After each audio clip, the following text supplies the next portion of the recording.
Togo Info, le Togo à votre portée.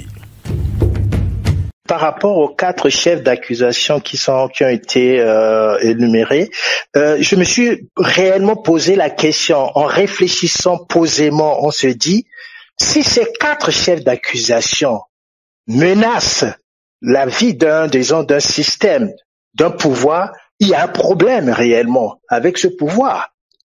Parce que c'est ces 4 chefs d'accusation là qui fait trembler un pouvoir, qui met en danger un pouvoir.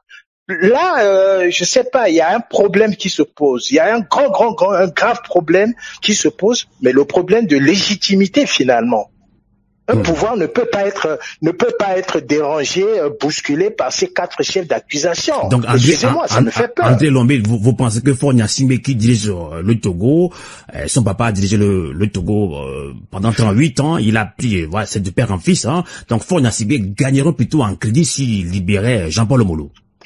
Pour moi, c'est seulement, disons, en partant de ces 4 chefs d'accusation, que je fais mon analyse. Je me dis, mais je lis ces chefs d'accusation. Je me dis, si un pouvoir en place qui fonctionne normalement est perturbé, dérangé par ces 4 chefs d'accusation, on est en droit de se poser des questions, de savoir, mais on est en face de quel régime? Qu'est-ce qui se passe? Est-ce qu'on est sérieux?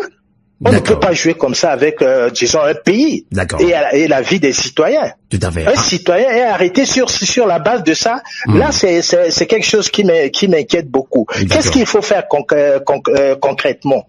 Concrètement, disons, ce que je demanderais, de maintenir la pression au niveau de tous les pays, aussi bien en Afrique qu'ici en Europe, de manifester, de réclamer sa libération. Parce que c'est tout à fait ridicule de arrêter, de maintenir quelqu'un en prison, de l'arrêter, vouloir détruire sa vie sur la base de ces 4 chefs d'accusation qui sont, pour moi, disons, ce sont des chefs d'accusation bateaux. On peut l'appliquer à n'importe qui, à n'importe quel moment. Et là, c'est là où ça se pose réellement la question du sérieux du régime. J'espère que les autorités vont m'entendre et qu'ils vont reconsidérer que le chef d'État, il va relire ces 4 chefs d'accusation, que les ministres de la Défense, le ministre de la Justice va relire ces 4 chefs d'accusation et voir si réellement sur cette base-là, on peut condamner un Africain dans n'importe quel, pas un Africain, n'importe qui dans n'importe quel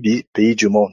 Voilà ce que j'avais à ajouter. En tout cas, merci beaucoup André Lombé. Je le disais, André Lombé est un Afro-Suisse d'origine centrafricaine, vice-président du grand carrefour de réflexion et d'action contre le racisme anti-noir en Suisse.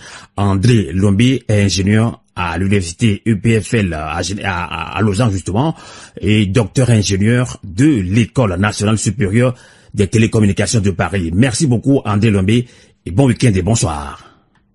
Merci à vous de m'avoir invité et merci à tous vos auditeurs de nous avoir suivis. Merci beaucoup.